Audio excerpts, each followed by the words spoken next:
अध्याय 3 श्लोक नंबर 34। श्लोक ऐसे है, इंद्रियस्येन्द्रियस्यार्थे राग द्वेषो व्यवस्थितो तयोर्न वशमागच्छेत्तो यस्य परिपंथनो। इंद्रिय के अर्थ में अर्थात प्रत्येक इंद्रिय के विषय में राग और द्वेष छिपे हुए स्थित हैं। मनुष्य को उन दोनों के वश में नहीं होना चाहिए, क्योंकि वह दोनों ही इसके कल्याण मार्ग में विघ्न करने वाले महान शत्रु हैं। राइट। इंद्रिय और इंद्रिय के अर्थ, ये दो चीजें हैं। जैसे हमारी आंखें, मनुष्य की इंद्रिय के बारे में बात हो, मनुष्य की इंद्रियां क्या करती हैं? उसको किसी चीज का लालच देती हैं। इंद्रिय की इंद्रियां क्या करेंगी? इंद्रिय को इंद्रिय मतलब उसके विषय की तरफ का लालच देंगी। वो ये कह रहे हैं कि जो इंद्रिय हैं, इंद्रियों के अर्थ में मतलब जो इंद्रिय है वो आपको अपने विषय के अर्थ में ही लेके जाएगी, या तो उससे प्रेम करवाएगी, उसमें अधिक लिप्तता करवा देगी, हाँ उसको एक उसमें आसक्त कर देगी, या उससे आपको अत्यधिक द्वेष करने पर मजबूर करेगी। वो आपको यही दो चीजें बताएगी, या तो इस चीज से राग करो या इस चीज से द्वेष करो। जैसे युद्ध से द्वेष क्यों कर रहे थे, वो युद्ध से पीछे क्यों हट रहे थे? क्योंकि उनकी जो इंद्रिय थी मन की, या जो उसको उस मोह में फंसा रही थी कि हमारे परिवारजन है, वो एक इंद्रिय थी ना, हाँ अंतःकरण की इंद्रिय थी जो उनको रोक रही थी कि नहीं ये मत करो, ये अपने हैं। राइट। तो वो अपने विषय में, अपने विषय के अनुसार ही चीजों में द्वेष कराती है। उसका विषय ये है कि मोह, उसका विषय मोह था। अंतःकरण उस समय उसका विषय क्या था? मोह, कि अपने परिवारजन इनसे मोह करना है। तो वो क्या कर रही थी? धर्म युद्ध से द्वेष करा रही थी। राइट। तो उसी तरह से ऐसी बहुत सारी और दूसरी इंद्रियां क्या होती है? किसी विषय, अपने विषय की वजह से किसी चीज में आपको अधिक आसक्त बनाती हैं। कोई एग्जाम्पल?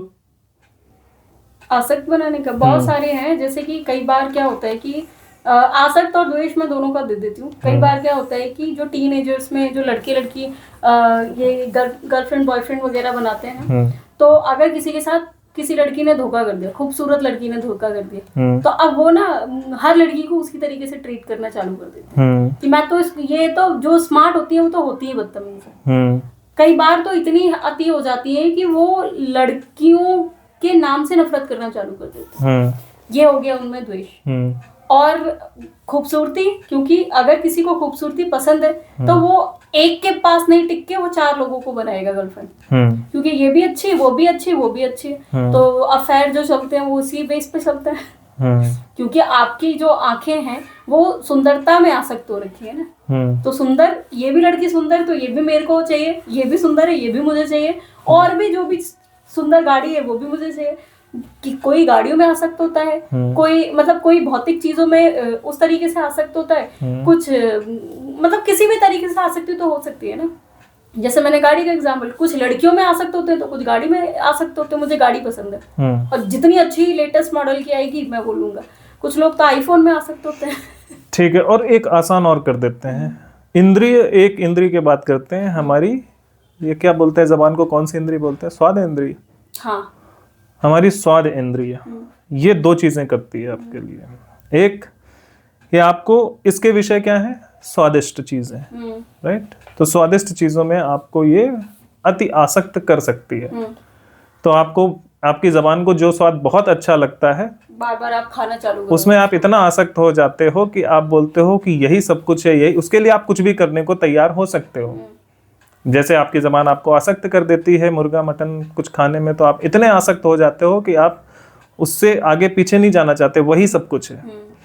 अब वो आसक्ति क्या होती है? धीरे धीरे धीरे धीरे आपको, क्योंकि दूसरी तरफ वो लोग भी हैं जो इससे नफरत करते हैं कि ये नॉनवेज है, ये जीव हत्या है, तो इससे नहीं, तो वो आसक्ति धीरे धीरे आपको अहंकार प्रदान करती है कि ऐसे कैसे बोल दिया, मैं खाता हूँ, मुझे पसंद है, इसका मतलब ये सही है गलत नहीं हो सकती।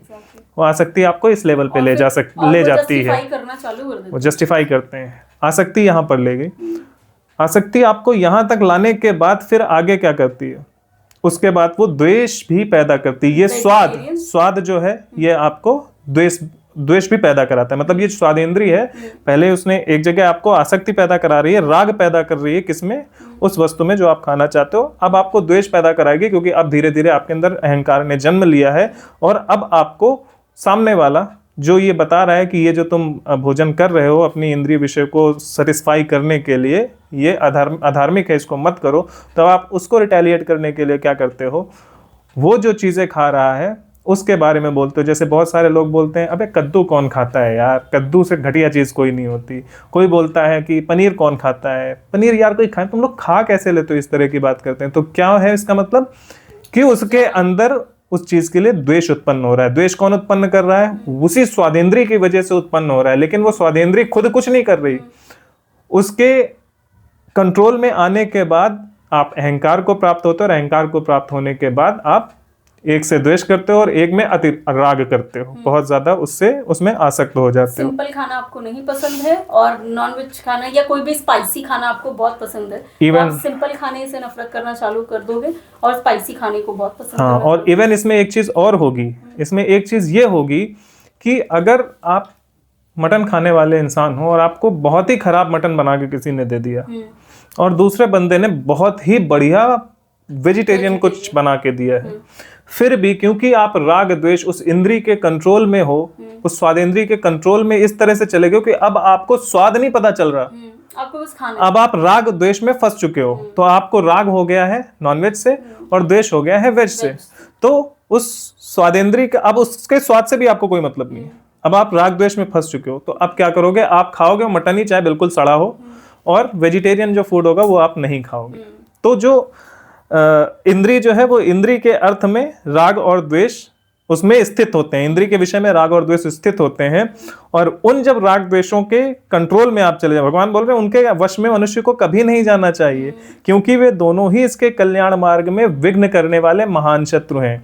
क्योंकि जो सही काम आपको करना है फिर वो नहीं कर पाओगे। जैसे हमने जीभ स्वादेंद्री के बारे में बात की कि बेशक सड़ा हुआ हो बट आप खाओगे नॉनवेज ही, क्यों, क्योंकि अब आप राग द्वेष में फंस चुके हो। अब आपका स्वाद जो है वो आपको राग द्वेष में लेके चला गया, तो आप वो सड़ा वाला ही खाओगे और फ्रेश वाली जो चीज है, क्योंकि वो वेजिटेरियन है, वो आप नहीं खाओगे। और इस तरह से ये दोनों मनुष्य के कल्याण के मार्ग में विघ्न है। हाँ, और कोई और भी अगर तुम इंद्रिय ले लो, आंखों को कुछ पसंद होता है, कुछ नहीं पसंद होता है, नाक को खुशबू पसंद है, बदबू नहीं पसंद है, बट अगर कभी मजबूरी पड़े तो उसको बदबू भी अच्छी लगने लगती है, अगर मजबूरी पड़े तो, बट जनरली वो नहीं पसंद करेगा उस चीज को।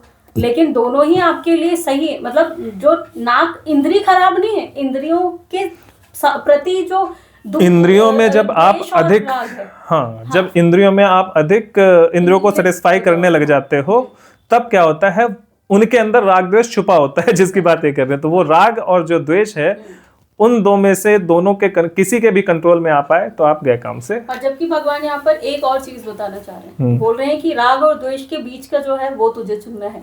वो क्या है, आपका विवेक। वो क्या कहता है, करेक्ट, सही को सही, गलत को गलत, ये कहना आपका काम है, ना कि ये कि नहीं ये मुझे ज्यादा पसंद है और ये मैं नहीं खाऊंगा। करेक्ट। दोनों ही चीजों के बीच में आपको ये डिसाइड करना पड़ेगा कि क्या सही है धर्म के अनुसार है और क्या अधर्म है या गलत है। इन दोनों के बीच का मार्ग, ये इन दोनों में डिफरेंस करके आपको डिसाइड करना, उसी टाइम आपकी डिसीजन मेकिंग आपको बताएगी। और ये डिसीजन मेकिंग हर चीज में काम आती है, भले ही वो इंद्रियों के केस में ही क्यों ना हो। एग्जैक्टली, सबसे ज्यादा इंद्रियों के केस में ही काम आएगी वो। अगर आपने दिमाग नहीं लगाया और सिर्फ आपने किसी भी चीज से आसक्त होकर उसको ग्रहण करना चालू कर दिया या अनासक्त होकर उसको बिल्कुल फेंकना चालू कर दिया, तो दोनों ही आपको ऐसी जगह लेके जाएंगी जिसका एक्चुअल में कोई यूज नहीं। आपके अंदर विकार पैदा होना चालू हो जाएंगे। सबसे बड़ी चीज है, विकार मानसिक भी हो सकते हैं, शारीरिक भी हो सकते हैं, कैसे भी हो सकते हैं। हाँ, तो आपको एक्चुअल में बहुत बीमार बनाने के लिए ये तार हो सकता है, ये तार की तरह काम करता है। वो बोलते हैं ना स्मोकिंग, स्मोकिंग आपके अंदर इतना तार जमा करता है, ये आपको बहुत बीमार बना सकता है। और यहाँ पर जो सूंघते हैं, मतलब जो स्मोक कर रहे हैं उसको भी ये परेशान करता है, और जो स्मोक नहीं करता उसको भी ये परेशान करता है, उसको भी परेशान करता है। तो ये है। और जो भी तुम बोल रही थी वो उसमें आसक्त और अनासक्त कर देते हैं। अनासक्त नहीं बोल सकते, उसको हम द्वेष बोलेंगे। अनासक्ति इज फाइन, क्योंकि अनासक्ति आपको फंसाती नहीं है। अनासक्ति का मतलब ये राग द्वेष से रहित। ठीक है, मुझे नहीं पसंद। हाँ, नहीं, अनासक्त का मतलब है आई डोंट केयर। हाँ, वही राइट। ये बहुत सुंदर है, हु केयर्स। बहुत खराब लग रहा है, हु केयर्स। अनासक्त वो हो गया। और आसक्ति ये हो गई कि नहीं नहीं यही अब सब कुछ यही होना चाहिए, और द्वेष क्या हो गया कि ये तो बिल्कुल नहीं होना चाहिए। हाँ, तो द्वेष। आसक्त और द्वेष ये दोनों उसमें आएंगे। ठीक है, तो ये वाला हो श्लोक गया है नंबर 34 हो जाता है यहाँ पर कि अपने इंद्रिय और जो इंद्रियों के जो इंद्रिय विषय के जो इंद्रिय विषय में इतना आप लिप्त ना हो कि उसकी वजह से आपको किसी वस्तु में, किसी विषय में, किसी चीज में जबरदस्ती का राग और द्वेष हो जाए, आसक्ति या उससे द्वेष हो जाए। आसक्ति और द्वेष, किसी चीज को करने में राग होना और किसी चीज को करने से प्रॉब्लम होना, ये तभी होना चाहिए बेस्ड ऑन इधर ये क्या ये धर्म के अनुसार है या अधर्म के अनुसार है। सिर्फ इसलिए नहीं होना चाहिए कि आप इंद्रिय के विषय को पूर्ण करने के चक्कर में उसमें लिप्त होने की वजह से किसी चीज में राग या प्रेम या किसी चीज से द्वेष कर रहे हो। क्योंकि राग द्वेष कर रहे हो मतलब क्योंकि उससे क्या होगा, उससे वो आपका महान शत्रु है, आपकी डिसीजन मेकिंग को वो धीरे धीरे खत्म कर देगा। क्यों? क्योंकि अब उसमें आप फंस चुके हो और आप आपको शारीरिक और मानसिक तौर पर बीमार बना देगा, बहुत बीमार।